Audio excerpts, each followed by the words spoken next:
How's it going, everybody? I'm Andrew Robson, and you are watching RAKUYO's Deciduous Bonsai channel. On today's episode, I'm going to share with you the 3 deciduous trees that RAKUYO was thrilled and honored to present at the 2nd Pacific Bonsai Expo. So, sit back, relax, and enjoy this episode.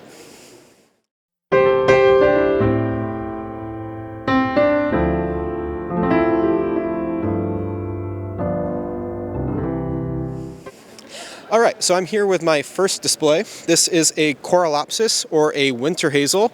I've had a winter hazel in both of the expos now, and am really excited to share this species. It's a tree that I absolutely love.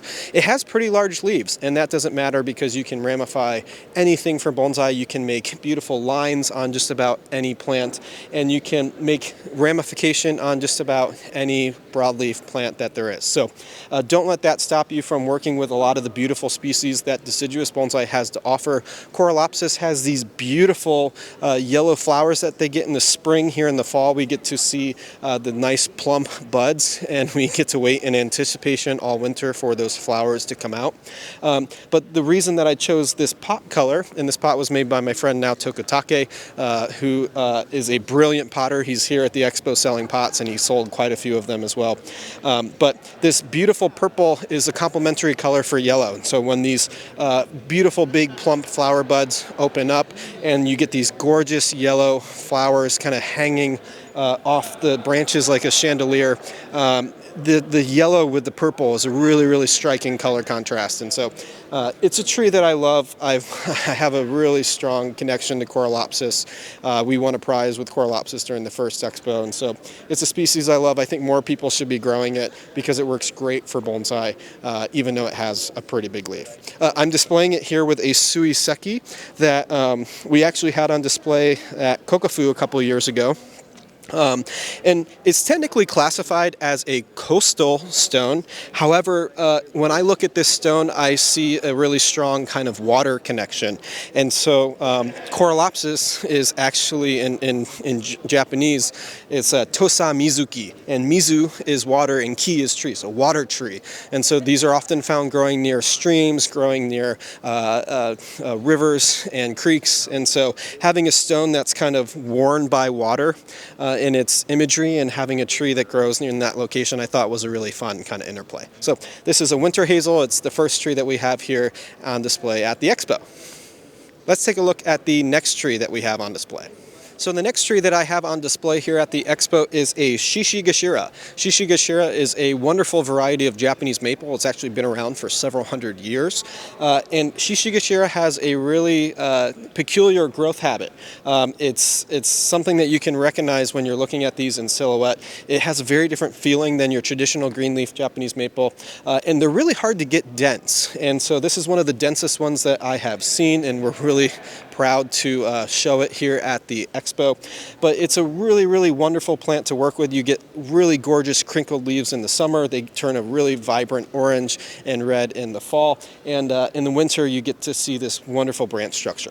I got this tree from Bob Laws about 8 years ago, and he started it in 1991. It was actually 2 trees that were grafted together and then grown out from there. And so it's been really fun to show this tree. This tree is not a stranger to shows. This was in the very first U.S. National Show way back in 2008. So to have it here at an expo is a nice step in the tree's lineage and provenance, and I couldn't be more thrilled to show it off. I typically think of Japanese maples in a garden type of environment, and if you ever go to Japan and go to Kyoto, you're going to see some wonderful Japanese gardens.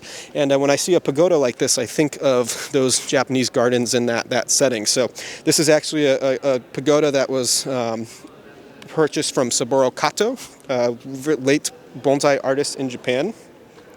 And I think whenever I see this, I think of the wonderful Japanese gardens that these trees tend to be associated growing in. So this is our second tree that we're very excited to share. It's making its debut at the 2nd Pacific Bonsai Expo. All right, the last display that I am excited to share here at the second Pacific Bonsai Expo is this medium display. Now, these are two trees that I have had for a very long time. I've had both of these trees since I was in high school. This chochibai is a tree that I got as a piece of nursery stock, and I took that beautiful piece of nursery stock to my teacher, who at the time I was in a study group with him, Michael Hegedorn, and he said, you know, your tree is beautiful, we just have to cut it back to where it is beautiful. And that happened to be 1-inch stubs coming out of the soil. And so we cut this tree back to 1-inch stubs. We totally butchered this piece of nursery stock, but I'm so glad that we did 14 years later, because I have a beautiful tree now to show because of that effort way back when. It's one of the benefits of working with a bonsai professional is they have the foresight to see those things that need to happen so that it puts you on the right path to have beautiful trees down the road. So I cut this tree back to 1-inch stubs. Over time, we started growing back out the silhouette. Now that was done with a combination of wiring and pruning. You can think of this like Morse code, a random variation of dots and dash. Your dots are when you prune it back short, you know, you get several inches of growth and you cut it back to, you know, just 1/2 inch or 1/4 inch. That's your dot. A dash is when you save a few inches of growth, but you put a piece of wire on it and you bend it to create some nice movement. So a random combination of both of those two techniques is what yielded this beautiful silhouette here. Again, it's planted in a beautiful pot by my friend now Tokutake, and it's being displayed with another tree that I got from high school, a really fun little Shimpaku juniper. I got this tree in a workshop with Taiga Urushibata, whose father grew this tree. They were imported for the workshop back then. And it's a small little juniper that, you know, even though I'm a deciduous guy, this tree has been with me so long that it's just a real fun tree and real sentimental tree in my collection. So having these two trees together as two trees that I've grown for so long really celebrates my journey in bonsai. It's also a fun variation on display. You know, usually in a 3-point display, we like to display multiple trees, because in this 6-foot space, which comes from the Tokonoma display, where you have a tatami mat that's 6 feet by 3 feet. It's also conveniently the same size as a 6-foot folding table, which we use for our bonsai shows around the world. But in that space, you can fill it with one big tree, two kind of medium-sized trees, or a whole bunch of small trees like shohin.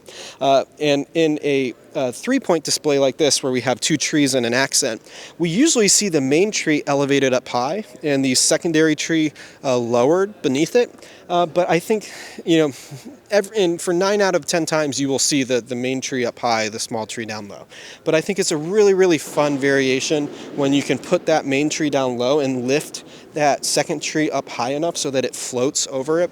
It's also a nice way to celebrate the elevation that these trees both grow in. This is a mountain tree, grows off the side of a mountain. This is a shrub that grows down in a valley next to a stream or something like that. And so having that very visceral representation of elevation is a fun way to celebrate where these trees come from and where they grow, using 3-point traditional display to achieve that. So those are the 3 trees that we've had on display here at the second Pacific Bonsai Expo. I'm very, very honored that these trees got in and were able to be shown. It's a privilege to be in a room with so many wonderful, beautiful trees, and we're really, really excited to be here. That's why we put so much effort, you know, me personally, into being an organizer for the event, why I vend at this show and sell trees to all of my friends from around the bonsai community, why we work so hard to get these trees ready for show, and why we volunteer to make this happen, why I do demos for everybody that are here. It's because we love bonsai, we love what shows like this can represent. So thanks for tuning in. You've been watching RAKUYO's Deciduous Bonsai channel. I hope to see you at the third Pacific Bonsai Expo coming sometime in 2026.